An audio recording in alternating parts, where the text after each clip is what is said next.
இன்னைக்கு நம்ம பார்க்க போகிறது kids evening snacks recipe. 2 minutes Maggi packet வச்சு எப்படி டிஃப்ரெண்ட்டாக பண்ணுறதுன்னு பார்க்கலாம். எப்பவும் போல் மேகி நூடுல்ஸ் பாயில் பண்ணி எடுத்துக்கோங்க. ஆனால் 80% பாயில் பண்ணால் போதும்.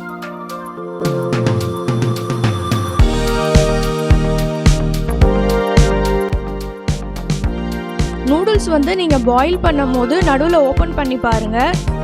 அந்த நூடுல்ஸ் வெந்திருக்கான்னு பாருங்கள். அமுக்கும் போது அது உடையணும். அப்படி உடைஞ்சதுன்னா அது பாயில் ஆயிடுச்சுன்னு அர்த்தம். ஸோ நீங்கள் ஹாட் வாட்டரை மீதி இருந்தாலும் பரவாயில்ல, அதை ட்ரெயின் பண்ணிவிடுங்க. ட்ரெயின் பண்ணிவிட்டு இமீடியட்டாக நீங்கள் அதில் கோல்டு வாட்டர் ஊற்றி அந்த ஐஸ் கோல்டு வாட்டரையும் நீங்கள் ட்ரெயின் அவுட் பண்ணிவிட்டு கொஞ்சமாக ஆயில் அதில் சும்மா ஒரு 2-3 ட்ராப் விட்டு நல்லா டாஸ் பண்ணி வச்சுருங்க. இப்போ எப்படி ப்ரிப்பேர் பண்ணுறதுன்னு பார்க்கலாம். பேன் சூடானவுடனே ஒரு டேபிள் ஸ்பூன் பட்டர் ஆட் பண்ணிக்கோங்க. பட்டர் நல்லா மெல்ட் ஆனவுடனே ஒரு சின்ன சைஸ் ஆனியன் சின்னதாக கட் பண்ணி ஆட் பண்ணிக்கோங்க.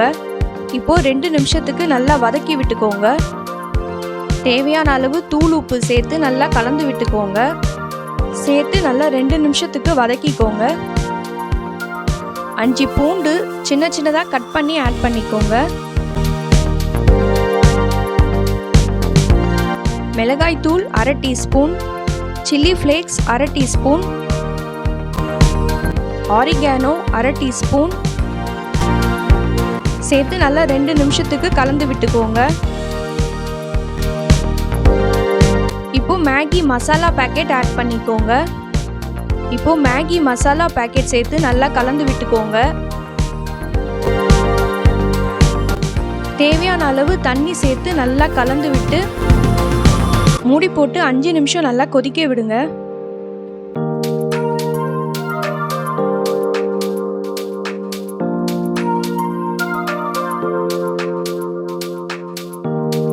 இப்போ பாயில் பண்ண நூடுல்ஸ் சேர்த்து நல்லா கலந்து விட்டுக்கோங்க.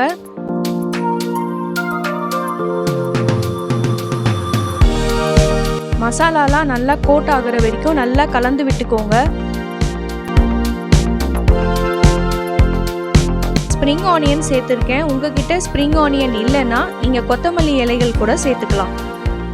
சேர்த்து நல்லா கலந்து விட்டுக்கோங்க. Spicy Maggi ready. இந்த ஸ்பைசி மேகி வீட்டில் செஞ்சு பாருங்கள். இந்த மாதிரி இன்ட்ரெஸ்டிங் வீடியோஸ் பார்க்க ஹாப்பி குக்கிங் ஹாப்பி ஈட்டிங் சேனலுக்கு சப்ஸ்கிரைப் பண்ணுங்கள். இன்க்ரீடியன்ட்ஸ் டீட்டெயில்ஸ்லாம் கமெண்ட் பாக்ஸில் இருக்குது. வேணுன்றவங்க செக் பண்ணிக்கோங்க. தேங்க்யூ.